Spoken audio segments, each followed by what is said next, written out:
Hey YouTube, this is Kentucky Wildcat Fan 78. Now, um, I'm gonna start a new series on this channel that, you know, is gonna give my views and thoughts about traveling. Now, it's gonna be called like Travel Thoughts or something in that line. Um, but here is going to be the thing. Like, if you go to these places, I will do reviews of. That's okay. If you have different opinions than I do, that's fine too. Now, there will be at least three of these to start out with. Um, and then from there, like once I go to new places, I will do a video not too long after. The first one I'm going to do today is my recent visit of Nashville, Tennessee.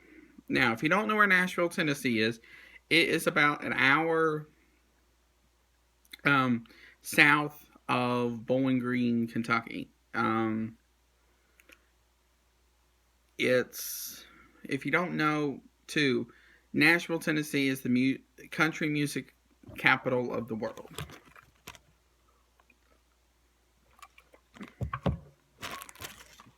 And you have a lot of country music style places in there. You have the Grand Ole Opry and everything. But now, as a city itself, it's very cool because they have some buildings that are unique. For example, they have a building. It's an AT&T building, but it kind of has like Batman type looking building from the Batman series, which is kind of neat. And then they also have they have a lot of unique style buildings downtown. Now, as far as hotels and lodging and stuff like that, you have all sorts of options. If you want to go the cheap route and not spend too much, about 15 minutes from the city, you have the Super 8 motels where I stayed at. You have a Days Inn, and then you have hotels like that. But then if you want to go the more expensive route, and like you do pay more, but it's worth it at the same time, you have the Opryland Resort, which I'll get to here in a minute. But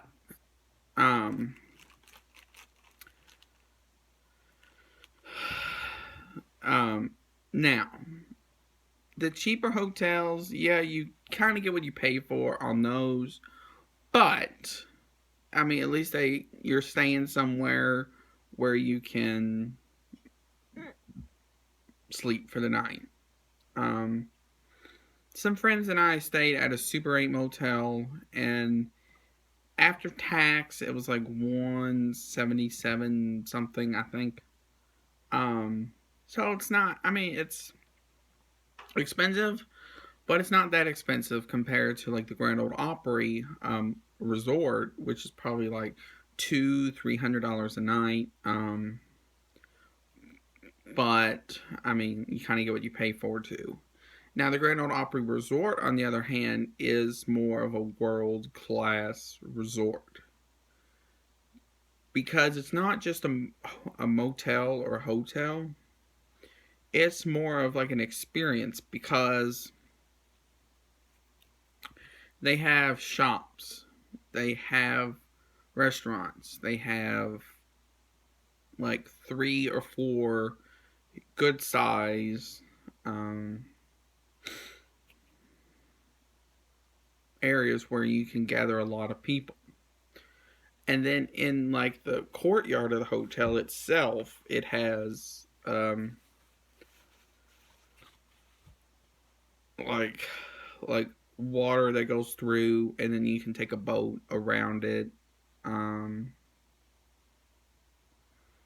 and when we went, they were setting up for Christmas. So they had a lot of Christmas decorations. So they had like giant hot air balloon looking things. They had two or three giant wreaths. They had a giant Christmas tree. And then outside, they had bushes covered in lights. They had trees covered in lights. They had a gigantic manger scene. Um, they were really decking it out. Now, in the back courtyard of the resort, it starts this weekend, by the way. Um, it is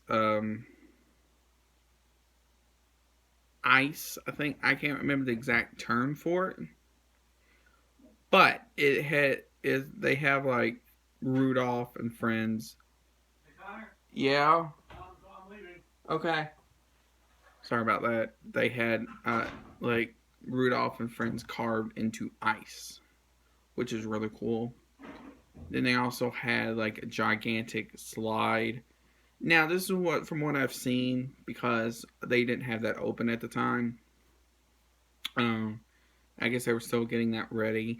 Then outside they had like where you can go down like one of those inflatable slides, but they made it more Christmassy looking. They had an ice skating rink. They had an area outside where you can actually get barbecue. They call it Santa's barbecue, which is kind of funny. And then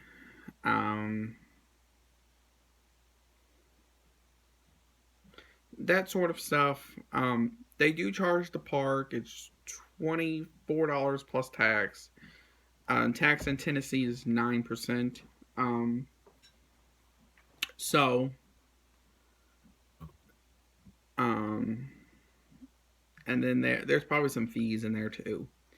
Now, if you want to do some shopping, you're in luck because right next to the resort is the Grand Ole or Opry Mills Mall, and that place is gigantic. Um, there are 20 permanent stores. Then they have like a lot of similar mall type shops in there. Then they have a lot of stuff you don't typically see in malls. Their food court is decent size, and they have some stuff in there you don't see in malls, like Burger King. Then they have like two. I think they had like one Chinese place in there.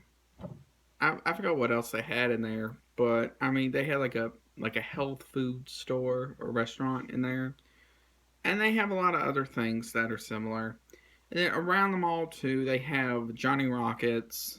Outside they have Mission Barbecue, Chewy's Mexican, Dairy Queen inside the mall, Rainforest Cafe, and that sort of stuff. It's it's a really neat place to see. So if you ever get a chance, go in there and see for yourself.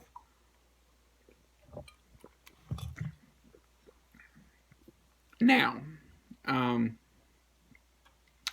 if you're old enough to drink alcohol, downtown there is a street. I can't remember the street's name. It's about 3 streets long, and on both sides of the street there are bars. Now, a lot of them have country style names to it, but then others you wouldn't really think.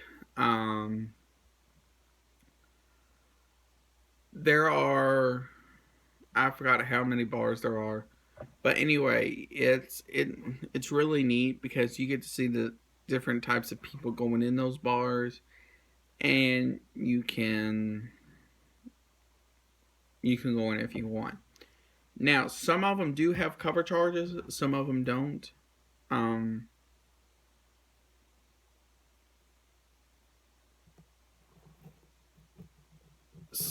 like some of them do have mechanical bulls too, so keep that in mind. Also, most of them too also have